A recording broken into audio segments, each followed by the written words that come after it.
finiamo il ponte su tagliamento in entrambe le direzioni e finiamo i lavori a marzo con quasi un anno di anticipo. È stata una bella opera. Devo dire che è stata una soddisfazione perché in Italia di solito le opere finiscono con anni e anni di ritardo, si finiscono. Qui penso sia un esempio virtuoso dove questo lotto lo finiamo con così tanto anticipo che penso possa rappresentare un esempio virtuoso per tutto il paese. Assessore, un commento su questa importante iniziativa. Comincia una nuova era per il Friuli Venezia Giulia.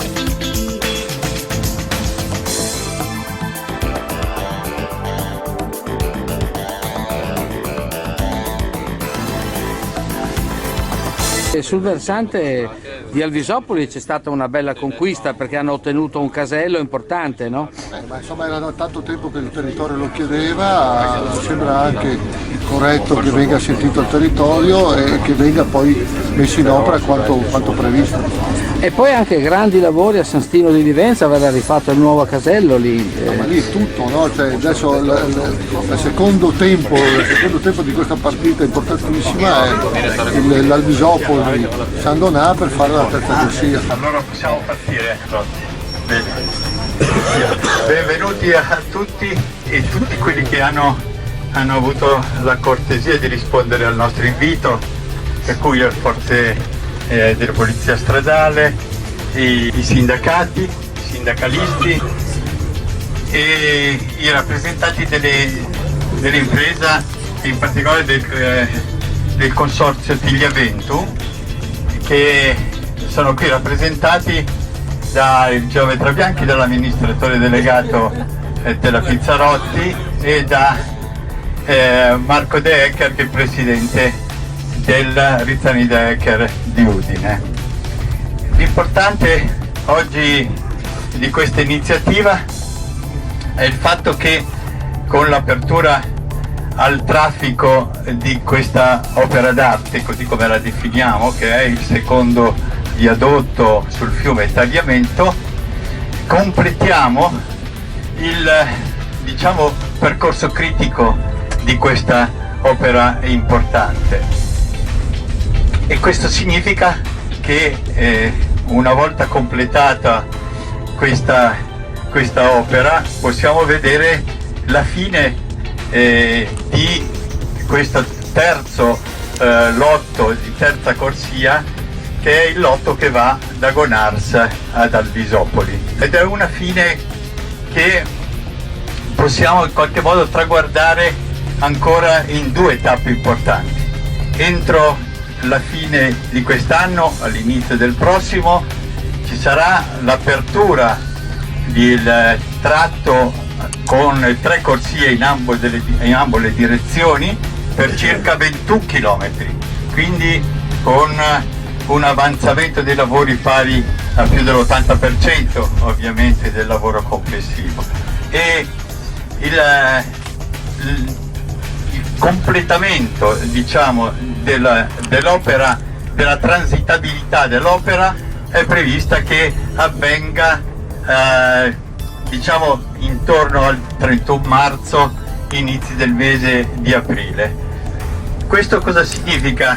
Significa che proprio lo sforzo fatto dalle imprese e lo sforzo fatto ovviamente dal commissario, da Autovie e da tutti quelli che hanno lavorato è stato tale da poter consentire l'apertura con quasi un anno di anticipo rispetto alla data contrattuale. E quindi posso dire che in questo intervento, dove ci sono stati milioni di opere lavorate, gli interventi di tipo di incidenti di tipo veramente minimali e residuali, una scivolata, una martellata. Sì, un buongiorno e un benvenuto anche da parte mia. Allora, l'opera che adesso andiamo a inaugurare è il ponte sul Tagliamento, è il secondo viadotto che abbiamo realizzato, è quello che poi ospiterà la carreggiata in direzione Trieste. Il ponte è analogo a quello in direzione Venezia, ha una lunghezza di circa 1500 metri, poco più. È costituito da 20 campate posate su 19 pile di un diametro di 5,60 m i quali poi poggiano su una coronella di pali, 8 pali per ogni pila, della lunghezza di 70 metri, pali tangenti. Quindi la complessità è già iniziata dall'inizio, quando abbiamo dovuto realizzare questi pali tangenti con una attenzione particolare alla verticalità. Sulle pile poi poggiano l'impalcato, che ospita quindi quella che è la carreggiata.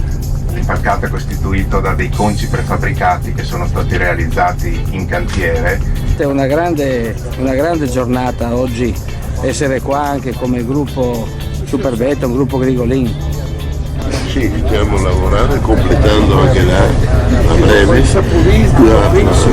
Abbiamo avuto la soddisfazione e i complimenti perché siamo riusciti a soddisfare i tempi e un anno non è poco e quindi ci siamo impegnati con tutte le nostre capacità per risolvere e fare in modo di sbloccare le cose. Abbiamo intervistato prima il presidente De Ecker, il presidente Fedriga e il presidente Castagno di Autovie. Il vostro gruppo dove è operativo in questo tratto? In questo tratto è operativo, noi abbiamo fatto le forniture per quel che riguarda la realizzazione dei conci del ponte. Abbiamo fatto tutte le asfaltature e la parte della pavimentazione per la realizzazione dell'allargamento. Abbiamo appena ultimato a Volpago del Montello la puntata col sindaco Guizzo, la pedemontana Veneta vista dai sindaci. Il vostro gruppo è anche operativo in pedemontana? Sì, abbiamo realizzato un tratto di 4 km, anche là siamo al 50% dell'opera, pensiamo entro il 2020 di completarla. Di completarla, così ha detto il presidente Zaia. E lavorare ancora di più, questo è il nostro augurio. Abbiamo bisogno di queste infrastrutture. Il presidente Doliani ha ricordato giustamente che sono gli americani e gli stranieri. Ho intervistato anche i vertici della parte dei soci del 49%. Gli stranieri hanno creduto di più in noi, portando i soldi qui. Sì, è vero, sembra che proprio l'aiuto, la conclusione di questo finanziamento sia stato estero, quindi la mancanza di un supporto nostro politico, ma è un po' triste la vicenda. Perché volete sapere che chi investe sui bond di JP Morgan fa un affare, bisogna che lo diciamo, perché l'opera è garantita dalla Regione Veneto e quindi è sicura, ma chi compra i bond fa un affare, prende un interesse alquanto elevato. Almeno i numeri parlano che rispetto agli altri sono dei rendimenti ottimi, perché è impensabile con altri sistemi di avere quei risultati. Il vostro gruppo però lavora anche sulla terza corsia che stiamo sorvolando, stiamo facendo vedere i risultati. Voi siete impegnati anche sulla terza corsia, lo dobbiamo ricordare. Sì, noi abbiamo un lotto della Porto Gruaro La Tisana che stiamo lavorando, adesso ci sono gli altri che vengono avanti, quindi è un programma di qualche anno anche là. Una bella opera che Brusi Costruzione sta continuando. All'epoca siamo passati sia dai movimenti terra e adesso siamo passati a fare anche un po' di conglomerato bituminoso a freddo e adesso speriamo di andare avanti con il caldo e portare a termine l'opera per fine 2020. Qui dove siete? In quali cantieri siete operativi? Per ora siamo operativi a Trevignano, poco sotto Montebelluna, e adesso stiamo vedendo di portare avanti qualche altro cantiere verso Spresiano. Il grosso dei lavori adesso passa dalla parte trevigiana.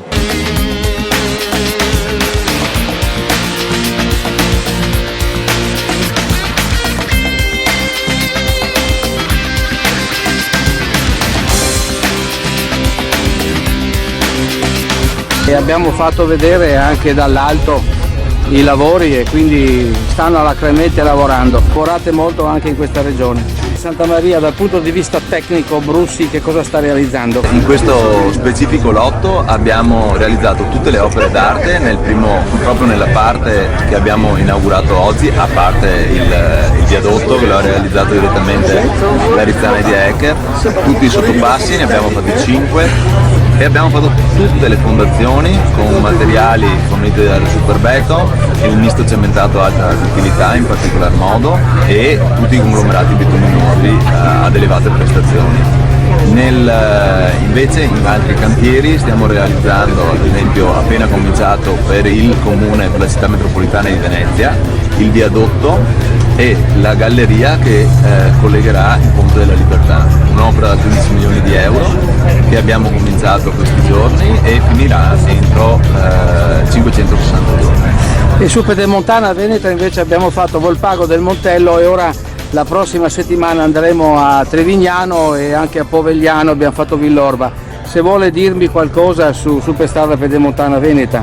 Beh, assieme sempre alla Tesi System del gruppo Grigolin sulla Pedemontana Veneta stiamo facendo 3 gallerie dove stiamo utilizzando tutti i prodotti del gruppo, sia le pilastre che Predal e tutti i calcestruzzi forniti sempre dalla Superbenton SPA. Renato Grigolin, siamo oggi qui a una giornata importante dopo aver intervistato il presidente della De Ecker, il presidente Fedriga e il presidente Castagna. Anche il vostro gruppo è presente qui oggi perché state realizzando tantissime opere per A4. Sì, oggi siamo qua con una giornata importante e siamo all'inaugurazione del primo lotto. È stato realizzato a tempi ben in anticipo, diciamo di 12 mesi. Per noi è stato un impegno importante con tutte le nostre forze, diciamo. Abbiamo fornito dei calcestruzzi agli inerti e ai conglomerati bituminosi. La nostra sfida, diciamo, del nostro gruppo di continuare con queste opere importanti che oltre a queste abbiamo fatto anche l'aeroporto di Venezia, abbiamo partecipato alla realizzazione delle piste di Ronchis e poi la superstrada. Ecco, sulla superstrada abbiamo appena terminato un programma, il nostro programma, la superstrada Pedemontana Veneta vista dai sindaci, con Paolo Guizzo, Volpago del Montello, che ha appunto telefonato stamattina e facendoci i complimenti per questa puntata. Ecco, lì su Volpago del Montello, Villorba e Trivignano, che saremo la prossima settimana col sindaco, avete realizzato anche tante opere, mi pare, lì, no?